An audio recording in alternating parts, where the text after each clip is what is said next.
I wanna explain about diglossia. What is diglossia? Definition of diglossia. Diglossia is the use of local language. Is also called the use of the first language, while the use of Indonesian is also known as a second language use. As Linda et al. 2007.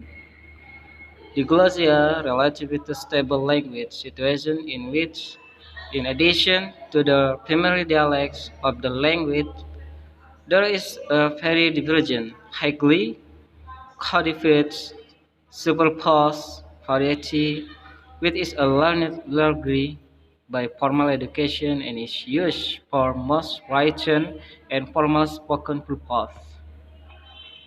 Definition of diglossia: Charles Ferguson, 1959. Diglossia is a relative stable language. Language situation is in which, in the addition of primary dialect of the language, there is a divergent highly codified superposed variety which is a learned language by formal education and is used for most written and formal spoken purposes.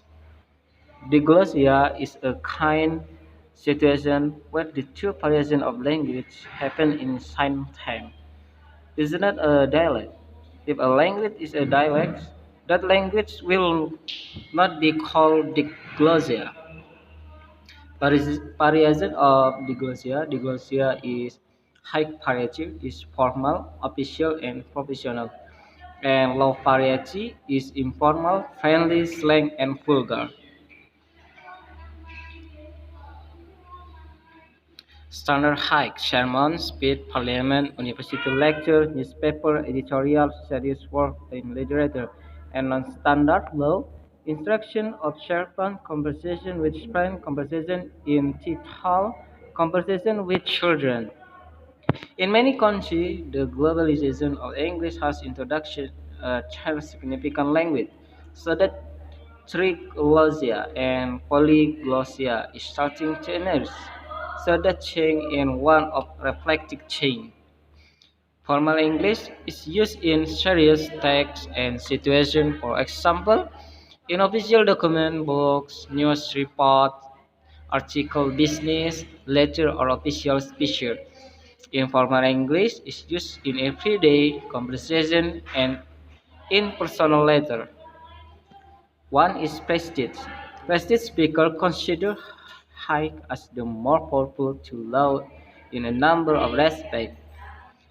E.g., high parity is more beautiful, logical, and expressive than the low variety.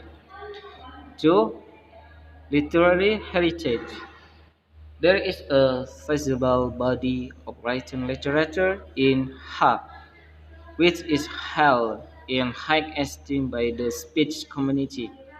And 3. Acquisition. Law is usually used by adults while speaking to children, and children use it among each other.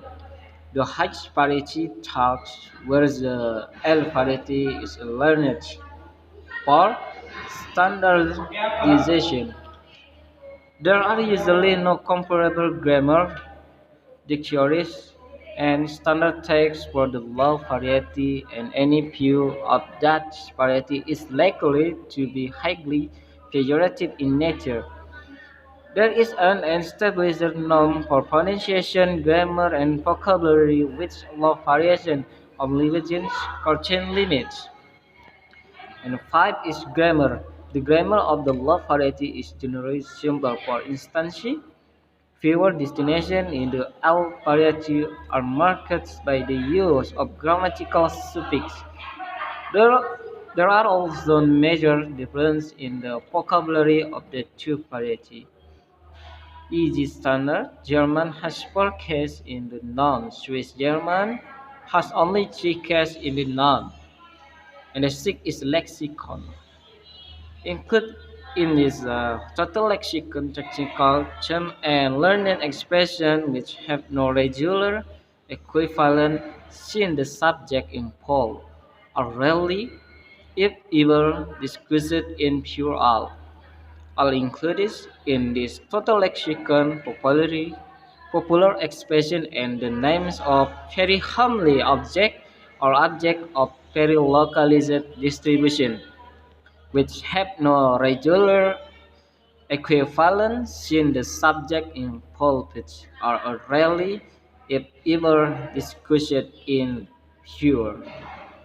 In seven is phonology. The sound system of high and low constitute a single phonological structure of the which the low variety phonology is the basic system, and the divergent feature of the high phonology are either a subsystem or a parasystem.